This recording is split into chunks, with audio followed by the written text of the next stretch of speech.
Nova Semblait, le premier film hollandais en 3D. Philippe Van Leer et Yves Renard réalisent les bruitages dans leur studio à Genval, un métier où il faut sans cesse se remettre en question, même après 20 ans d'expérience. Là, dans ce cas-ci, c'est un film qui se passe au XVIe siècle sur un vieux bateau et dans la neige. Et voilà, la neige devait être spécialement glacée. Donc voilà, moi j'étais habitué à faire un type de neige, on va dire, mais pas suffisamment glacée. Donc j'ai dû, dans ce cas-ci, malgré mes années d'expérience, trouver le moyen de rendre la neige encore plus glacée que ce qu'elle n'est d'habitude à travers les mains d'un bruiteur.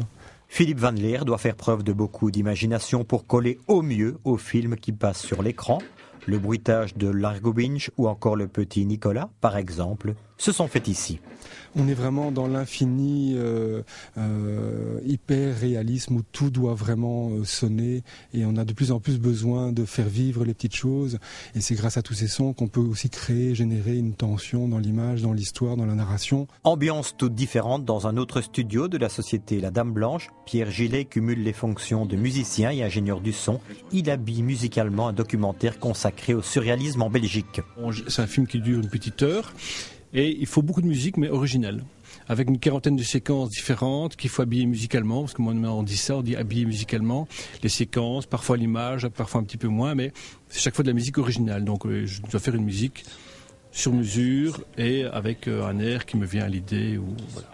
La société La Dame Blanche a été créée il y a 20 ans à Bruxelles et depuis 4 ans, elle a aménagé des bureaux ici à Genval. La société est renommée dans le monde du cinéma et de la télévision, spécialement au niveau de la post-production. Tout ce qui se passe sur le travail de l'image et du son. Donc le film est monté, le film est sonorisé, finalisé ici à Genval. Un lieu très discret mais qui compte dans le monde du 7e art. Pour preuve, de nombreuses stars y viennent pour des séances de travail. Oui, donc on a la visite assez couramment d'acteurs. D'abord des réalisateurs parce que c'est eux qui dirigent le film, évidemment. Donc là, ils sont assez souvent là.